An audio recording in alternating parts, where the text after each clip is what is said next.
파트 1은 한 인물의 일대기예요.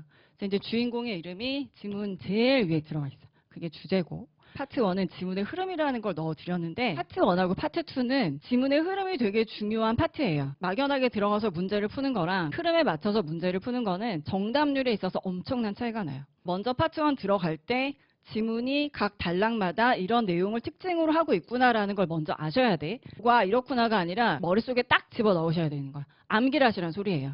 일단 첫 번째 단락은 어떤 주인공이 여기 제목으로 있어요. 주인공은 아는 사람일 수도 있고 모르는 사람일 수도 있잖아. 그러니까 먼저는 뭘 해주겠어요. 여러분이 만약에 글을 쓴다라고 생각을 하면 이 주인공이 누구냐면요 하면서 주인공에 대한 소개가 들어가겠지. 그 다음에 주인공에 대한 업적이 들어가요. 이 사람이 어떤 업적을 이룬 유명한 사람이길래 이런데 주인공으로 떴느냐. 자, 첫 번째 단락에서 뭐 한다고요? 주인공에 대한 간략한 소개, 그 다음에 주인공이 뭘 했는 유명한 사람인지에 대한 업적. 자, 다시 뭐라고요? 첫 번째 단락은 주인공에 대한 소개와 업적. 그 다음에 두 번째 단락 가면 이제 보통은 주인공이 몇 년도 어디에서 태어나서 어떤 어린 시절과 청년 시절을 보내다가 이런 데서 끝나. 그 말은 뭐냐면 이 업적이 본격적으로 시작되기 전까지라고 보시는 거야. 그래서 문제가 뭐 어린 시절에 대한 얘기를 한다든지 아니면 중요하지 않은 이 사람은 예를 들어서 변호사로 유명한데 그 유명한 변호사 일 하기 전에 무슨 목수일을 했었어? 그럼 목수에 관련된 질문은 어떤 단락에서 정답의 근거를 찾으셔야 돼. 두 번째 단락에서 정답의 근거를 찾으셔야 되잖아요. 그래서 이제 그런 식의 내용이 두 번째 단락에 들어있는 거예요. 자, 두 번째 단락 뭐라고요? 이 사람의 출생, 어린 시절, 청년 시절. 그러니까 크게 이 사람의 업적에서 중요하지 않은 그 전 단계까지의 내용이 들어가 있고 그다음에 세 번째 단락 가시면 이제 본격적으로 여기 첫 번째 단락에서 소개가 됐던 주인공의 업적과 밀접한 관련이 있는 내용들이 세 번째, 네 번째 단락에 들어가요. 세 번째 단락에서는 이런 업적과 관련된 내용의 시작, 어떻게 해서 그런 일을 하게 됐는지 뭐 이런 얘기들로 들어갈 것이고 네 번째 단락에선 이제 좀 더 본격적으로 구체적인 내용이 들어간다라고 보시면 돼. 자, 마지막 단락에서 이 주인공에 대한 말년, 그다음에 살아있는 사람도 이제 지금 현재까지니까 그 사람의 일대기 중에선 제일 끝이잖아요. 그래서 이제 말년에 대한 내용이나 아니면 전반적인 평가가 들어가는 거예요. 그래서 이 단락들은 우리가 실제 문제 풀 때 바로바로 정의해야 되는 그 특징들이 들어가 있으니까 그냥 이해하고 넘어가시면 안 돼요. 우리가 영어 할 때는 이해해야 되는 게 있고 암기해야 되는 게 있잖아요. 지금 이 파트 1의 단락의 흐름은 무조건 암기예요. 그래서 자, 지금 여기 보지 마시고 제가 이렇게 좀 가릴 테니까 첫 번째 단락에 무슨 얘기를 하고 있는지 읊어보세요. 첫 번째 단락에 뭐 있죠?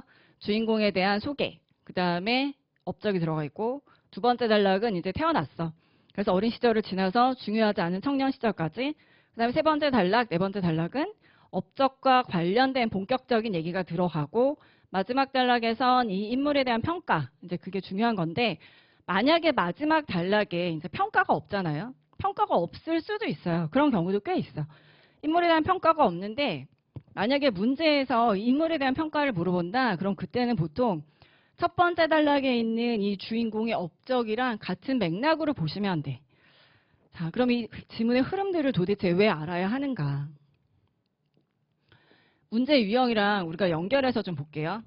GTF 파트 1에 그 각 파트들이 7문제가 들어가는데 내용으로 들어가는 건 5문제라고 얘기했었죠. 5문제.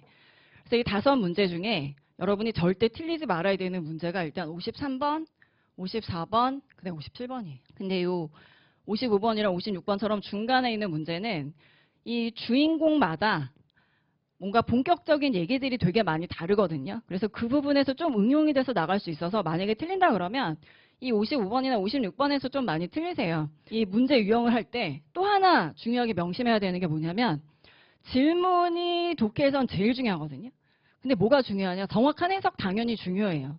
근데 해석으로 바꾸잖아요. 영어를 국어로 바꾸면 학생들이 그 질문에서 굉장히 중요한 단어들이 있는데 그 단어의 뉘앙스가 그냥 해석에 묻혀버려. 그 부분을 별로 중요하다고 생각을 하지 않아. 근데 그 부분은 사실 문제 풀 때 굉장히 중요한 질문의 의도거든요.